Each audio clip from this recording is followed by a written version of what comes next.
This is ANCAP-SU, and we're going to talk now about a very curious article that came out here in The Objective about the gentrification of left-wing parties. It's a phenomenon they're reporting there in Spain, but it has actually been happening in all countries around the world, including here in Brazil. We've already talked about a survey conducted by the ANCAP-SU-US Foundation a few years ago here in Brazil, which showed that the poor are moving to the right, that the left is ending up with two classes of people, the very rich and the miserable, completely miserable. And it's a very curious phenomenon, this story. Let's understand this, because they're calling it the gentrification of the left. Gentrification is the term used when a poor area starts to have better buildings and such. It seems like a positive thing. You have an area of the city that's improving and such, but in fact this process ends up displacing the original residents, because the original residents are poorer people who don't have the money to afford that place. So you start having rich people instead of poor people. That's how they're viewing what's happening with the left. I disagree with that. I think the left has always been a place for rich people, always been the system, but let's understand his point of view here. This news was suggested by Peter Turguniev and several other people. Thanks to everyone who suggested news on our website, Libertarian.com, and thank you for watching our video. If you like our content, please leave a like and subscribe to our channel, alright? Well, this is an opinion column by Teresa Jimenez Barba, a columnist in Spain, specifically talking about the PSOE. The PSOE is the left-wing party in Spain currently. The Spanish government is in the hands of the PSOE, but it's being heavily criticized. People have been criticizing Pedro Sanchez heavily, with several corruption accusations. It's the typical left-wing pattern. The left is just like that. So, she's noting here exactly this issue that she's calling gentrification. She references this book here, Optimally Irrational, The Good Reasons Why We Behave the Way We Behave, right? It's a book by Lionel Page that explores how behavioral biases, often seen as errors, are actually adaptive solutions to life's challenges. Right. Anyway, he talks about many things here. He says that humans don't make rational decisions in economics and things like that. I disagree. What he's seeing here is what was explained by John Nash, right? John Nash already reached this conclusion. In fact, people as economic agents always seek what's best for themselves. What actually happens is that when two people seek what's best for themselves, they end up in a position that's worse for both. Right? The famous Nash... I have a video about this on my ANCAP-SU Classic channel that discusses the Nash equilibrium and refutes anarcho-capitalism. It's a very interesting video. I explain these things there. So, it's not that man is irrational. That's not it. He is rational, but rational as an individual, right? And each one... And in fact, this sometimes leads to funny things, to bad things. You're seeking the best for yourself is not always the best alternative for everyone, but the state is not the answer to this. The state is just another entity that also seeks what is best for itself. And it doesn't solve any problem, right? Well, in this book, he also talks about the issue of the gentrification of left-wing parties, which is a phenomenon that has been happening worldwide, where left-wing parties that were once seen as parties of the common people, of the poor classes, and so on now, if you look at who's on the left, it's just rich people, it's just the elite, the aristocratic socialist elite, that's it. And this is also seen in Spain, where the nationalist right-wing party, Vox, gains strength among workers and other people, that is, the most humble wage earners, are moving to the right. This is the phenomenon that the ANCAP-SU-US Foundation also noticed here in Brazil. The poor class workers, the working poor, are moving to the right. Who remains on the left? The aristocratic elite at the top, very rich people, big entrepreneurs, bankers, very wealthy civil servants. Even among civil servants, the left consists only of high-ranking civil servants, those who earn a lot of money, and the people who are in complete misery, who are retired or unemployed, in short, the people who are really at the bottom. Regarding Le Pen's campaign in France, this was also observed. Vox registered 20% of votes among people with elementary occupations and basic education, 25% among people who are workers, and 41% among people who operate machinery and work in industry. In other words, the more a person works, the more they move to the right, Ultimately, and this is not a unique phenomenon in Spain, but occurs in many Western countries where workers are increasingly moving to the right. And Lula complained about this here in Brazil too, saying that when the poor start working and earning a little, they stop voting for PT. Of course, Lula, because he realizes what a scam politics really is. And then there's another criticism I have about this whole story. This phenomenon is in fact, what's happening is that the population, people in general, are moving to the right. This is happening all over the world. The left is restricted to these two groups and keeps getting smaller. That's why the left is desperate and wants to control social media, wants to ban the internet and other such things. There in Spain, they did something absurd. They banned Uber because they required Uber to comply with labor laws. And they had to deal with a bunch of fees and regulations. And basically what happened, the companies that obtained a favorable court decision to continue operating are still operating today. And those that didn't obtain one left the country. It's estimated that 4,000 people lost their jobs.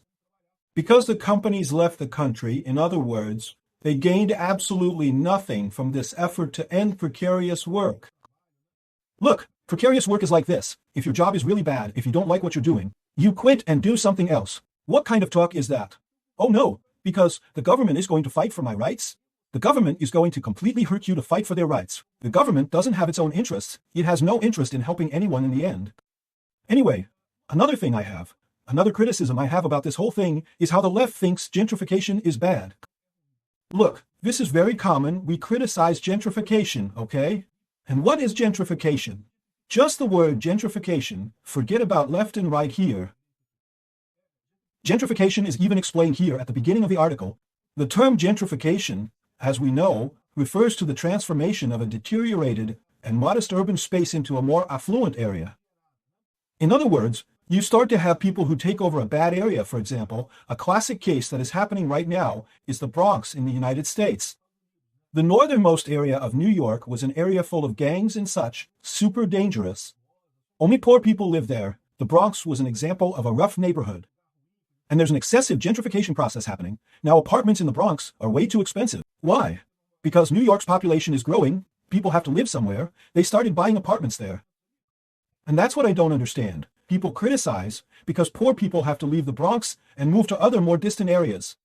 Right? This also happened in the 80s and 90s with Brooklyn. Brooklyn, which is in New York City, but not on Manhattan Island, right? The Bronx is in the northern part of New York City. Brooklyn is on the other side, right? And it was also a very poor area. And nowadays, Brooklyn is one of the most expensive places to live in New York City. So, well, this is what he calls gentrification. People start moving there and apartment prices go up. But this is a positive thing, because even the person who lived there, their apartment that was worth very little now has value. Because someone with money wants to buy that apartment, to renovate it and turn it into a nice apartment. So I just can't understand why people think gentrification is bad. Oh, but people are forced to move. No, they move because they want to, because they sell their apartment, make money, and go somewhere more distant. This isn't bad. The person did it because no one forced them out of there, right? What happened is that prices really changed. Things got better, more expensive, meter, and so on. Anyway, I honestly have criticisms about this whole gentrification thing. I don't see it as a bad thing. Now, what they're saying here is that this is what's happening in left-wing parties, right? That is, wealthy people are taking over left-wing parties and driving out the workers. I disagree with that because the logic isn't right. The logic, in my view, is that the left. What distinguishes the left from the right? This is an important point to understand, right? My view of the left is that it believes the state solves problems. So we need a large state to solve all problems. And the right believes that society solves problems. So the state just needs to provide basic security, but society handles everything else. It's about minimal government. I'm libertarian, more radical than the right. I think there should be no state at all. And here's something curious they mention here. Income redistribution issues have lost importance, while cultural issues have gained importance, especially women's rights and minority groups. This is what she's saying about the left, right? The Spanish left, but it applies to the left worldwide, right? And in fact, here in Brazil, that discourse of us against them, rich against poor, Lula tried to revive this. Do you remember? to pass taxes against the wealthy and whatnot. And in the end, he didn't succeed without any support. So this idea ended up having no strength whatsoever. Because in fact, what's happening is this. What's happening is that working people are realizing that the state only gets in the way. The state is an entity that hinders those who work. What's happening? What's my view on this? There's always been this division between people who believe more in the state and those who believe less in the state. And that's what we're seeing here. And the problem is that with decentralized and distributed information, people are realizing that the state has become too expensive. It's an inefficient system that doesn't solve problems, neither the problems it should solve, nor the other problems they invent, claiming they'll solve them. They don't solve those. And with that, people stop believing in the left and tend to vote less for the left. Especially those who work, because those who work pay taxes. My friend, those who work see the cost of the state, right? The cost of the state is visible to everyone. Even those who don't work pay taxes because consumption taxes are high when you buy something at the bakery. Everyone pays taxes, but those who work feel the weight of it, seeing their salary consumed by contributions that serve no purpose. A bunch of rules that only hinder and don't help at all. This perspective of decentralized and distributed information is showing that the state is inefficient. Who remains on the left? First, the very wealthy, because for them the state is still useful. The state keeps them separated from the rest of the population. Those who already have money don't want social change.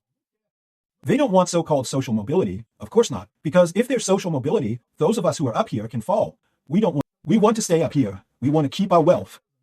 So it's these people who stayed on the left.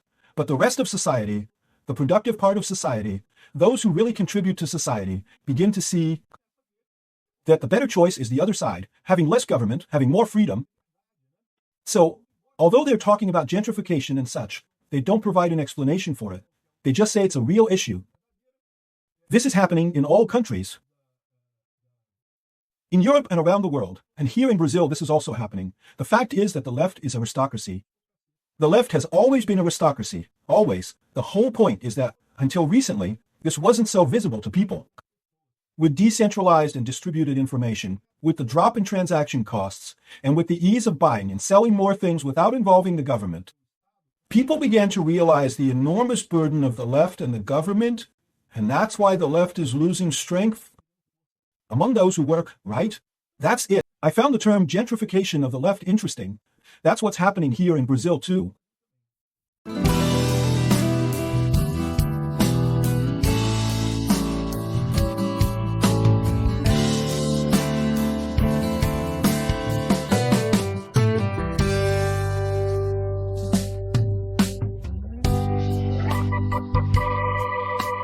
For more information about our project, visit our websites shown on screen.